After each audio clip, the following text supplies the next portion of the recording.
Today I am going to explain new topics. कल हम लोगों ने पढ़ा था B is equal to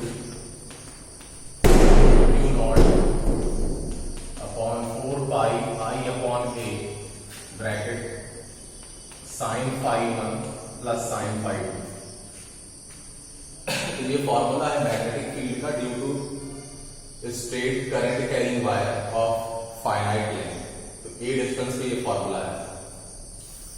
अब इसमें स्पेशल केसेस. तो स्पेशल केसेस में फर्स्ट है व्हेन लेंथ ऑफ वायर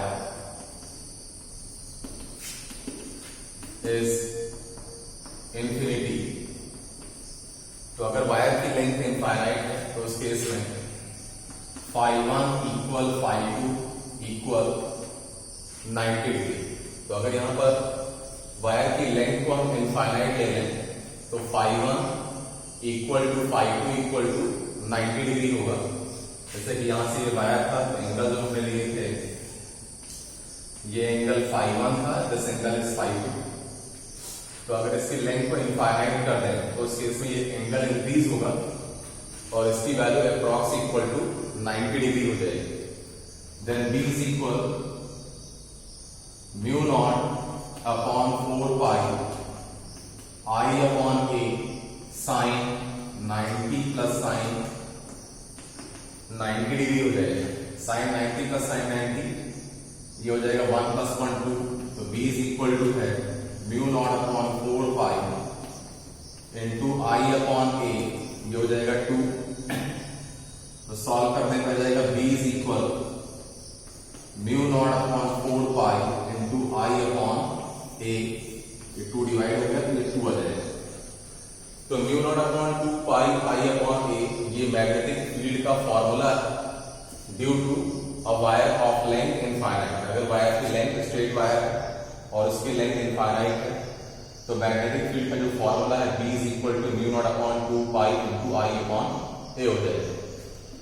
इसको स्क्रीनशॉट ले लीजिए इसका.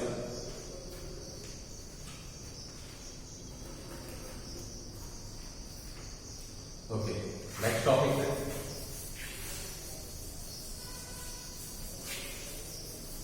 अब सेकेंड केस आता है. अगर वायर की लेंथ सेमी इनफाइनाइट है तो semi infinite wire. Semi infinite wire मतलब कि जैसे हमने वायर लिया था तो यहां पर एक पॉइंट P कंसीडर किया था. सपोज करते हैं ये पॉइंट आपका यहीं पर है और दूसरा वाला जो हमारा एंड है वो इनफाइनाइट है. तो सेमी इनफाइनाइट वायर है इसका मतलब यहां जो phi 2 की वैल्यू होगी वो 0 डिग्री हो जाएगी और जो phi 1 है ये इनफाइनाइट होने की वजह से ये phi 1 हमारा 90 डिग्री हो जाएगा. तो for semi infinite wire phi 1 हमने 90 डिग्री ले लिया और phi 2 0 डिग्री. तो उस केस में मैग्नेटिक फील्ड आएगी B is equal to mu not upon 4 pi into I upon A bracket sine phi 1 plus sine phi 2 होगा. phi 1 की वैल्यू 90 डिग्री है और phi 2 हमारा 0 डिग्री है. साइन 0 0 हो जाएगा. तो B is equal to mu not upon 4 pi into I upon A sine 90 की वैल्यू 1. तो ये फॉर्मूला है for semi infinite length wire. बाकी मोस्टली जब न्यूमेरिकल हम सॉल्व करेंगे तो magnetic field due to straight wire formula apply करेंगे mu not upon 2 pi I upon A उस पर अप्लाई करेंगे. इसका भी स्क्रीनशॉट ले लीजिए.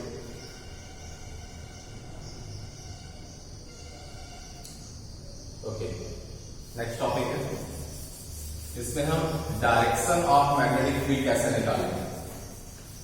तो उसके लिए है मैक्सवेल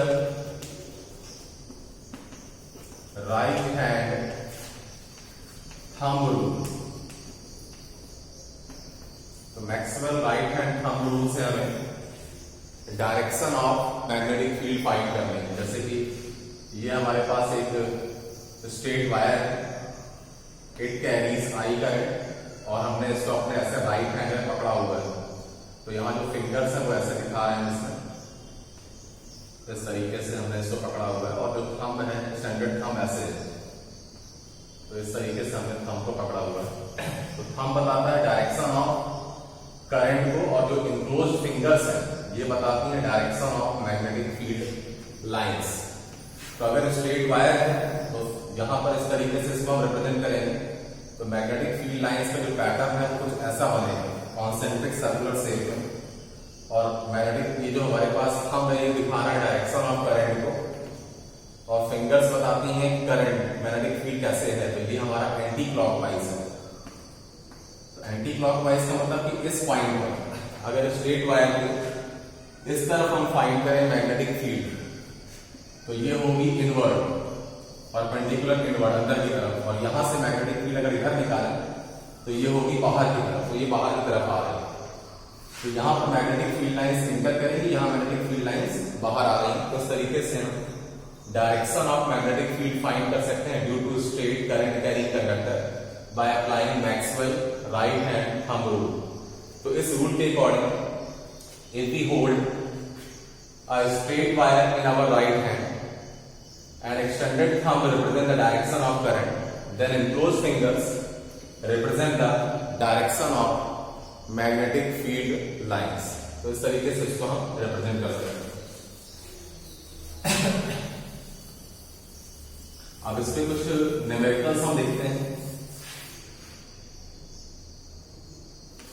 जैसे एक क्वेश्चन है, जहां पर दो स्ट्रेट वायर है, इनफाइनाइट लेंथ है और इससे 10 सेंटीमीटर की डिस्टेंस पे यहां पर एक पॉइंट भी है, यहां से डिस्टेंस इसका 15 सेंटीमीटर ले लेते हैं। इसमें जो करंट का फ्लो है I इज इक्वल टू, इसको हमने 2 एम्पियर ले लिया। इसमें जो करंट का फ्लो है I इज इक्वल टू, इसको हमने 1 एम्पियर ले लिया। ऐसे करंट का फ्लो है। तो इस पॉइंट P पर रिजल्टेंट मैग्नेटिक फील्ड निकालनी है, कितनी मैग्नेटिक फील्ड यहां पर है। तो अगर राइट हैंड थंब रूल लगाएं तो यहां पर करंट का फ्लो ऊपर, तो इसमें एंटी क्लॉकवाइज बनेगी मैग्नेटिक फील्ड लाइंस।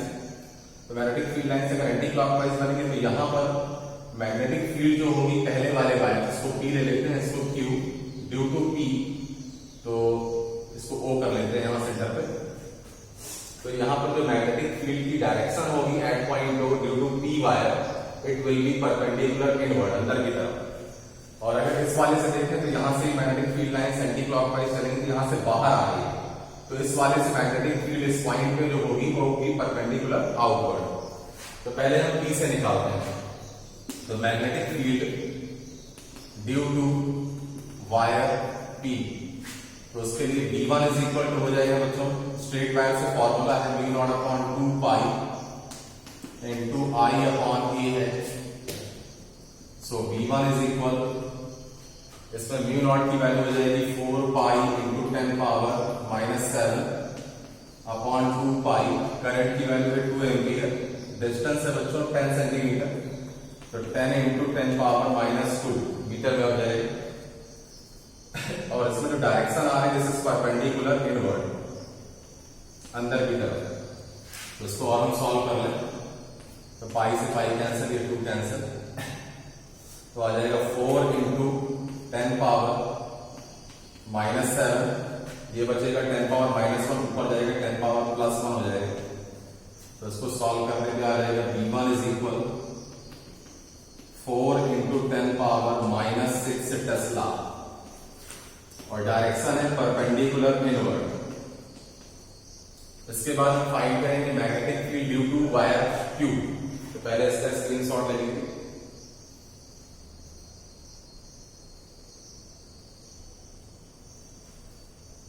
ओके, अब फाइंड करेंगे magnetic field due to wire Q। तो वायर Q से अगर हम फाइंड करते हैं ड्यू टू वायर Q, अगर इसको फाइंड करें तो V2 आ जाएगा, फॉर्मूला μ0 अपॉन वही 2 pi into I upon A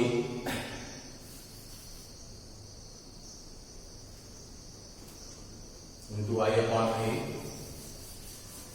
अब इससे वैल्यू पुट कर लेते हैं, तो यहां से आ रहा है μ0 की वैल्यू है सेम वही 4 pi into 10 power -7 upon 2 pi into I upon A।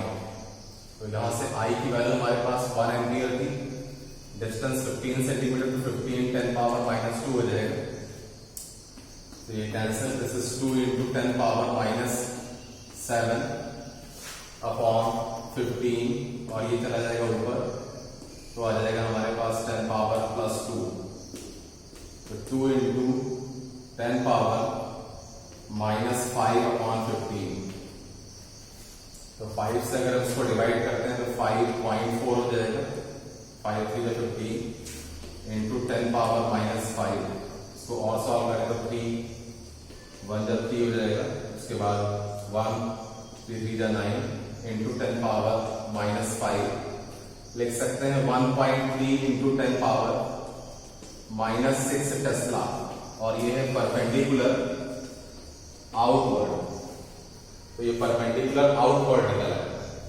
तो नेट मैग्नेटिक फील्ड अगर हम निकालेंगे तो नेट मैग्नेटिक फील्ड हो जाएगी B is equal B1 minus B2। देखिए B1 ग्रेटर है, B1 की वैल्यू है 4 इंटू 10 पावर माइनस 6 है, और माइनस कर देंगे इसमें 1.3 इंटू 10 पावर माइनस 6।